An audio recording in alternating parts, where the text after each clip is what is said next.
Lego. What can be said about it that hasn't been said before? It's been around for decades, it appeals to people of all demographics, and it's managed to pull off some extraordinarily fun video games. Lego Star Wars, Harry Potter, Batman, Indiana Jones, and even the Lego Movie 2 of all things, was surprisingly fun in their own right. Even before Lego games were consistently made by the developers of Sonic R, they've still managed to come up with some surprisingly solid stuff, like Lego Racers, and the fan favourite, Lego Island. I never played it. Developed by Mindscape, the original Lego Island saw you play as several characters and try to look at the escaped convict of Brickster, which sold over 900,000 copies from when it was originally released in 1997 all the way to 1999. Naturally, having a game as successful as Lego Island means that a sequel is inevitable. So, in 2001, new developers Silicon Dreams developed Lego Island 2 for Brickster's Revenge. However, this one isn't looked back on anywhere near as fondly as its predecessor. It can't be that bad. Can it? I mean, my copy is the Fun Club edition, so it should have some merit to it. Right? The game's intro shows our main character, Pepperoni, yes, that is his actual name, as he goes about his daily life as a pizza delivery boy. When he reaches the police station, Officers Laura and Nick Brick are putting the Brickster back into his cell after he tried to destroy the island the first time. And then, after seeing the pizza in hand, the Brickster comes up with another idea to break out once again. This intro does a really good job at setting up the game's story. It's a bit low res, and Brick by Brick isn't playing in the background either. Let's start a new game. Here we're greeted by the Infomaniac, and he tells us that the citizens of the island are willing to give us some bricks to help us build a house, as long as we deliver their pizzas. The game looks rather jaggy, but this is easily remedied. One quick visit to the options menu later, and Lego Island 2 is a pretty decent looking game. The texture work is admittedly very flat, but the game more than makes up for that by how well the Lego bricks blend into the environment. Nothing looks out of place, and most if not all Lego bricks, including the minifigures, have a nice shine to them as well. Not to mention that the game is really colourful. I think it does a good job at emulating the Lego sets that came out at the time, so it seems like we're off to a good start. Unlike the original game, which used a first-person perspective, Lego Island 2 opts for a third-person view instead. And while not everyone may like this change, whether it's a good or bad one is subjective, personally, I'm all for it. Speaking of the camera, I accidentally found out that it could be controlled by the mouse, and I never really found the need to use that, because the camera does a pretty competent job at following Pepper.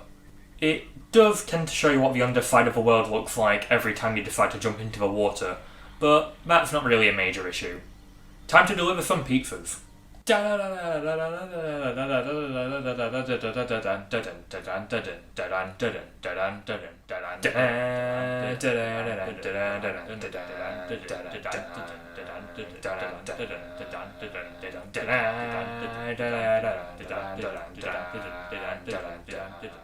Onto the controls now, and Pepper's movement is surprisingly responsive. By default, movement is mapped to the arrow keys, which makes sense. It's a kids game, that's what they naturally gravitate to. But if you want, you can change it to WAS and D, which I did, and personally, I just think it feels way more comfortable. Holding down the left shift key will also give us a better idea of where our next objective is, as well as interact with the various civilians on the island, where we're greeted by personal space issues, and questionable voice acting, which I'll get to. Pepper, I haven't forgotten your chili surprise. I hope this pizza is the one I ordered this time. All systems are go. Here's some bricks. Anyway, you now have a bed to sleep in, Pepper. So much more comfortable than the floor. Later. We also get to deliver a pizza on top of this mountain, and instead of taking the normal path like a rational human being, Pepper can just defy all known laws of gravity, making the path completely worthless. This is something relatively minor, however, and it is actually kind of funny to watch Pepper give a big old fuck you to physics.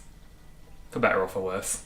With all the pizzas delivered now, we can visit our new house, making sure to snap our legs like a couple of twigs along the way. So far, the game's been pretty good, but you're probably wondering when everything goes downhill. Well, before we can step inside, however, Papa Briccolini calls us over for one more pizza delivery, but who's it for? None other than the Brickster, of course, the only criminal on the island, who broke out of his cell because of pizza. The Brickolinis insist this is okay because apparently this pizza is much colder than the one used in the Great Brickster breakout of 1997, but despite that, there's still a no pizza sign outside of his cell, clear as broad daylight. How do they not see that this isn't a good idea? In fact, how did they think that he'd even be able to pay for his pizza inside of his cell, and why is no one stopping me? So because these three dipshits don't use their eyes, or brains, we give the Brickster his pizza, and despite only having one chili, that's all he needed to escape, and he does so with one of the most hilarious animations I have ever seen. Step back and watch my dragon breath blow. Uh-oh. Credit where it's due, this actually makes me laugh every single time. He then steals the nearby helicopter and flies it over to the information centre, and having witnessed this potentially damaging threat to the island unfold right in front of his very eyes, all Pepper is concerned about is that the Brickster didn't pay for his pizza. Wait! You didn't pay for your pizza! The Brickster sneaks into the building and takes a book while the Infomaniac is sleeping, tearing its pages out in the process.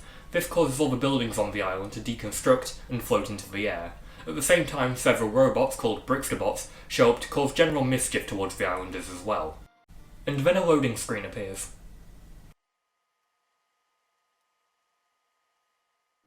It's still loading.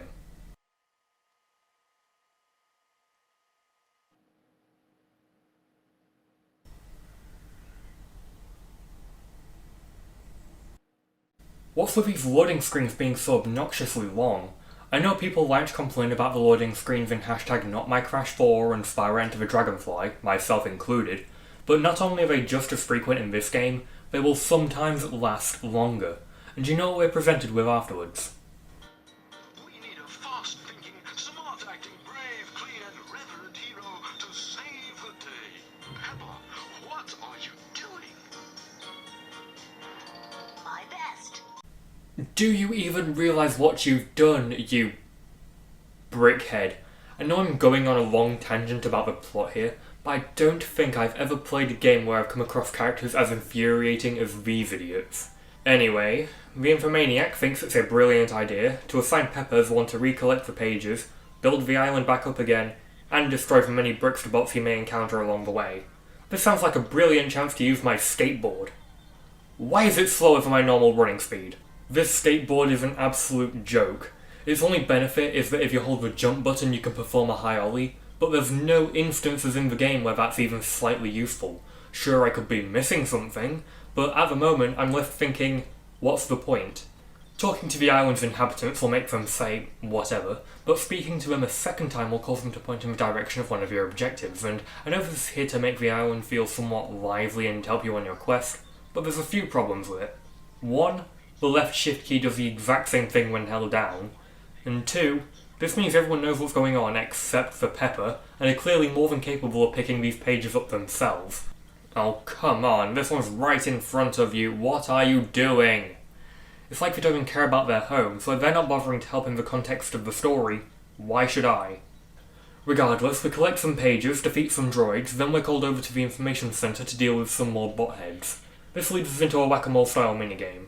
Destroy the botheads, don't hit the Infomaniac.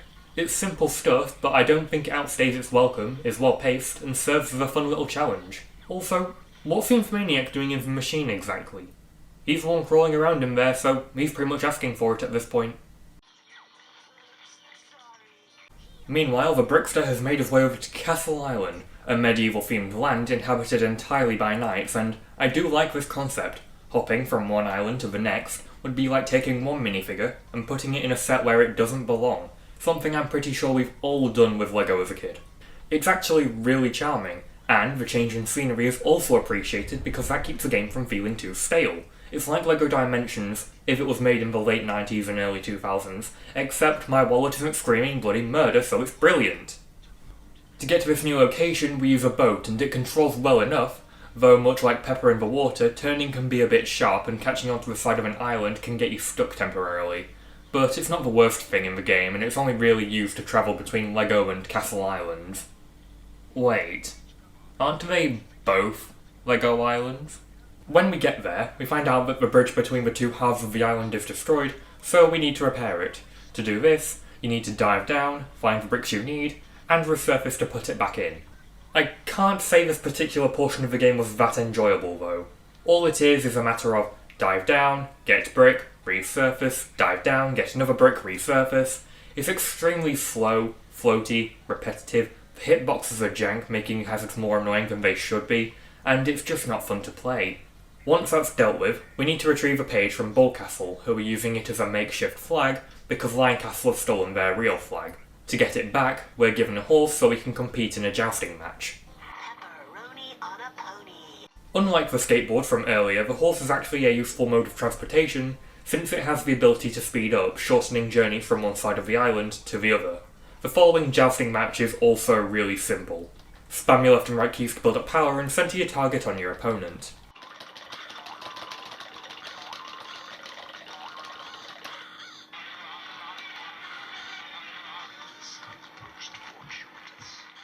Not much else to say other than it's really easy and my fingers hurt afterwards. We return the bull's flag in exchange for the page. Or do we? Of course not, because it's stolen by a knight called Cedric the Bull, so to get it back we must defeat him. Was getting your castle's flag back not enough? This fight involves us avoiding his cannon fire, because we're back on the lion side of the island for some reason, and using our own cannons against him. The aiming here is dreadful. It's very hard to judge how far your shots will go, so you could very easily aim too high, move the cannon lower ever so slightly, then suddenly your shots are too low, making it feel very inconsistent, because there's no indication as to how powerful your shots will be. Just aim and hope for the best. Screw this minigame. Also, this is the last we see of Castle Island. Well, that was a miserable lasting impression. So we return to Lego Island and... This wasn't the first time it happened, and it also wasn't the last either. I was going to give it the benefit of the doubt, since my copy isn't exactly in the best condition it could be, but after playing through the game, I looked it up, and apparently this might be because my graphics settings were too high. I think. Regardless, my copy still crashed every 20 to 30 minutes. So we reload the game, and are tasked with collecting more pages. You see these buildings scattered across the island? You might be curious as to what's inside them. Well, fuck if I know, 'cause you can't go inside most of them, so exploring the island is very restrictive. The few exceptions being Pepper's house, which is the place where you can replay minigames and view your trophies, the information centre, and the board park. This is home to a minigame that's up there with The Simpsons skateboarding for being one of the jankiest skating challenges I've ever seen in any game. You need to get a high score in a 2-minute run, which doesn't sound too hard, but the difficulty comes from the controls, not the timer. Moving around feels so awkward and sluggish, and jumping out of the half-pipe to perform a trick will only leave you with about a fraction of a second to perform any before you land. Sure, you can't bail from what I've tried, but that still doesn't excuse it for feeling so heavy. Tony Hawk's Pro Skater this isn't. Getting back on track story-wise, one of the police officers gives us access to their helicopter. Which is pretty cool. He says you can also customize it, but that's actually very misleading since, just like every other drivable vehicle in the game, you can't truly customize it. The closest you get is that you can change it between a select few preset designs. In fact, I don't think you can build anything in this LEGO game, which I think is kinda odd. With the helicopter, which controls exactly the same as the boat but in the air, we can travel to Adventurer's Island. Upon landing in the desert, we're introduced to Johnny Thunder and Pippin Reed, two iconic LEGO characters. Okay, that's a nice touch. They need to find the last member of their team, Dr. Kilroy, so to find him, we take their car. You know what that means, another minigame! This one is an on-rails turret segment where you need to defend the adventurer's treasure from snakes, and it looks very challenging too. Until you come to the realization that you don't even need to move the crosshairs. Was this part even playtested? Because I don't think it was. It goes on for way too long too, and you know what really doesn't help? The fact that the characters will repeat the same lines of dialogue every time you hit something.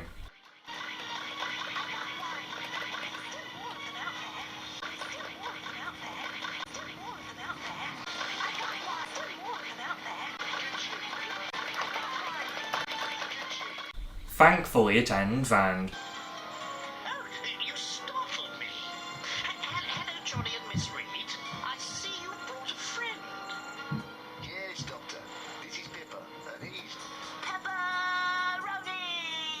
I've gone on long enough about talking about this, so... This game's voice acting is bloody terrible. Almost every line in this game feels like it was forced. On occasion, the delivery isn't that bad, but they'll still be hampered by the unfitting voices behind them. And take a guess as to who has it the worst. My best. While other characters' voices might sound rather stilted or goofy for all the wrong reasons, Pepper's voice is downright insufferable. For whatever reason, they decided to give him a 12-year-old's voice, and mix that in with a slight surfer-dude-ish sound, and it just makes him flat-out annoying. Then you've got the infamous My Best and... which are just grating. It makes him one of, if not the most annoying protagonist of any game I've ever played. And now we're inside of Sphinx. And it's another whack-a-mole minigame. Running out of ideas halfway through, are we? In fairness, the twist this time is that you need to nab any gems that appear, and it can be quite fun if you find yourself getting into a good rhythm. We can now begin the search for the pages across the island. First stop is the Matching Mummy's tomb. As the name implies, this is a matching game, followed by a boulder chase, and both segments do put up at least some challenge, even if the challenge in the first part comes from Pepper backing up into danger every time he gets a matching pair.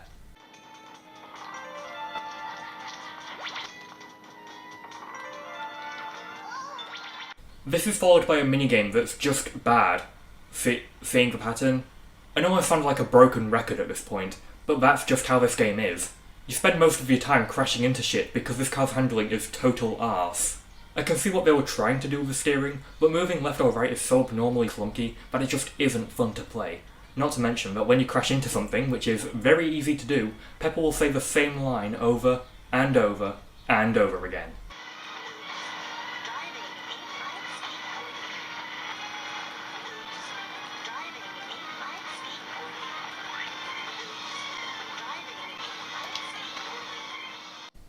Up next is... fishing.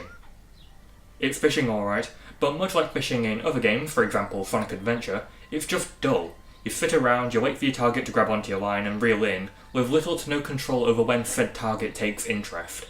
I understand that fishing is all about patience, but to me I just find this extremely tedious. The one saving grace is that the music is kinda good. In fact, LEGO Island 2's soundtrack as a whole is pretty good. It fits whatever the mood of the situation is, and there's a few standout tracks here and there. Nothing amazing, but they're definitely noteworthy at least. Not long after, we go from a boring minigame to what I believe to be the absolute worst part of the entire game. You take control of the adventurous biplane and need to make it from point A to point B. Sounds simple, far from enjoyable. You need to keep an eye on your fuel gauge, collect bananas as ammunition, and avoid being bombarded by attacks. Problems arise when you get hit though. Since you're locked into a spinning animation, you can't move, you can't retaliate, and you're on a very narrow path too. Meanwhile, you can still get pelted by bananas left, right and centre, which can potentially make you miss fuel, which is very scarce here, and should you run out of fuel, you'll have to replay the entire section again. I hope that whoever designed this section stepped on a Lego brick at one point in their lives. At our destination, a T-Rex tells Dr. Kilroy that several of the dinosaurs are being held captive at Mr. Hate's campsite, so we need to ride said T-Rex to said campsite. This next minigame is actually kind of entertaining. The T-Rex changes lanes with little to no delay, and obstacles are satisfying to avoid one after the other. Good stuff. We make it to the campsite, and as luck would have it, Mr. Hates has one of the pages that we need. If you've answered yes, what a pity. You've got to go through me to get it. Not literally go through me. You know what I mean. Freeing the dinosaurs is very similar to rebuilding the Castle Island Bridge. Lots of back and forth getting object X to location Y. The difference is being that this controls slightly better, but you're a bit too close to the camera, so it's a bit hard to see where you're going. No, my pride and joy. Don't take him away. This is then capped off by giving the Dino Captor a concussion. We take the page, the trio of adventurers thank Pepper for his help, and we leave the island. Very disappointing. You may have noticed I didn't actually talk much about the island itself and instead focused my attention on the minigames, and I'd like to talk more about the island, if there was anything worthwhile to discuss. While it does have a lot of nice looking areas like the desert, the tomb and the jungle, you ironically can't explore any of them without being strung along a path of redundant side challenges. None of these areas connect without the helicopter either, and that's a massive downer. Even if I had to wait for a long loading screen in between areas, that would still make it feel like a complete island. Everything I've just said about discouraging exploration can also be applied to Castle Island too, for that matter. Not long after making our way back to Lego Island, some more robots emerge. Mama and Papa Briccolini have also been kidnapped to be the Brickster's personal chefs on Ogle Island. Very clever. Did I fucking stutter? To defeat the remaining Brickster bots, we need to get ourselves a radio and distract them with music, because pizza now does nothing to them apparently. Enjoying your adventure, I hope? No. Also, you do remember what happened 15 seconds ago, don't you? We'll save you. Whoa!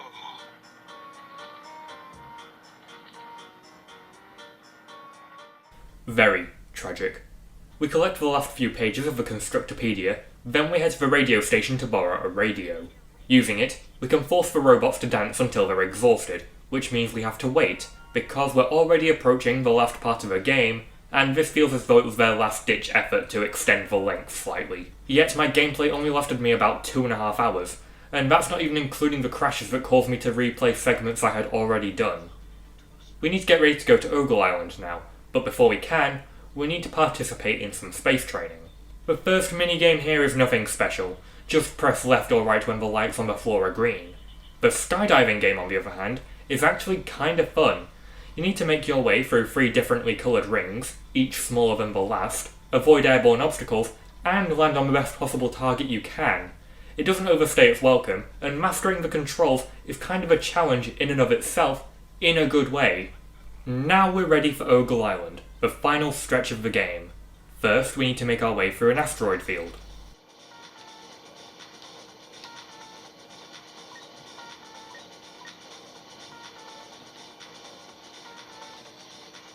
I made it through the asteroid belt. It was cool. Yeah, sure it was. Since the Brickster has removed the landing gear, we need to skydive onto the island.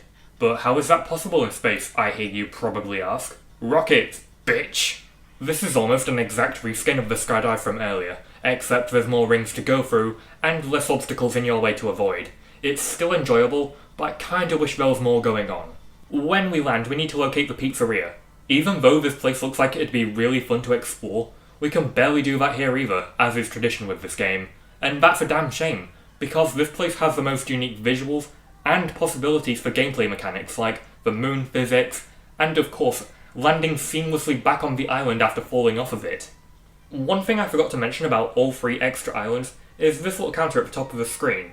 There are several collectibles scattered throughout to increase your score and... Wait, nope, that's all they do. Okay, to be fair, they do kind of incentivize exploration, but only to an extent. There's hardly anything to discover by going out of your way to find these things. No secret caves, no castle interior, not even any hidden alcoves slightly off the beaten path. They can't really be considered hidden because most of the time, they're just kind of on flat patches of land, sitting there. Not a single one is satisfying to collect, so they ultimately fail as collectibles. On the subject of finding things though, we locate the pizzeria and we greet it to, do I even need to say it? It's another minigame. This time we need to make pizzas to send the Ogle citizens to sleep. But you can't just stand here and put the toppings on the dough. No, no, no. What are you, a Neanderthal? You're in space. Use that to your advantage. You gotta take the toppings you need and fucking yeet them onto the pizza.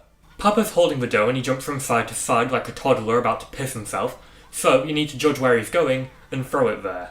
If I found out my local pizzeria was doing this, I honestly wouldn't be all that concerned. I don't even like pizza. But if I did, I'd be very angry. Oh yeah, the minigame. There's nothing inherently wrong with it, but it just gets kind of boring after a while. Now that the inhabitants of Ogle are asleep, we can make our way to the Brickster's palace for the final confrontation. The first part of this minigame is a platforming challenge to the top of the tower, and it sucks. This segment asks you to do a lot of jumping, as per usual with platforming segments in games, but here, it just feels so unresponsive. You're most likely going to fall a few times before reaching the top. There's also some extra bullshit thrown in there, like a platform that has studs but Pepper doesn't move with, because you know, that makes sense. When we reach the top of the tower, we face off against the Brickster himself.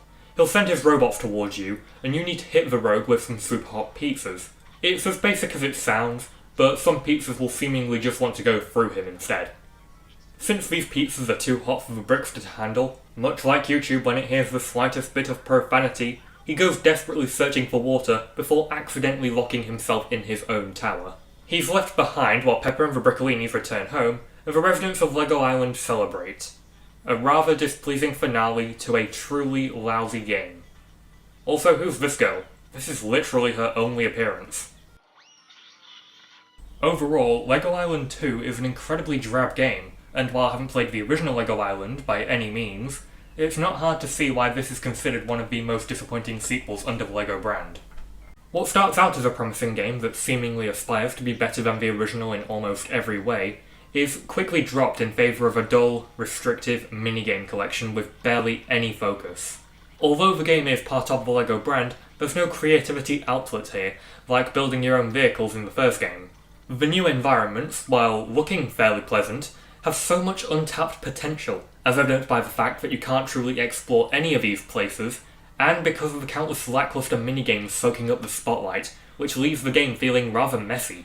Replayability stems from these minigames, where you can try and improve your score, but if I didn't enjoy a majority of them on my first time around, why would I want to come back to them?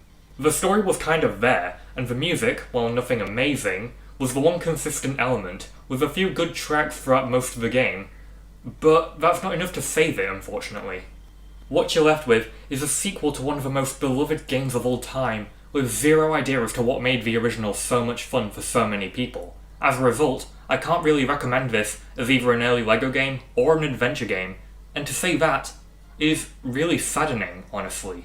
A follow-up would then be released the next year, LEGO Island Extreme Stunts, but since I don't have that or the original, it looks like I'm going to have to get to those another day. But until then, if you enjoyed this video, please consider leaving a like and subscribe, and I will see you in the next one.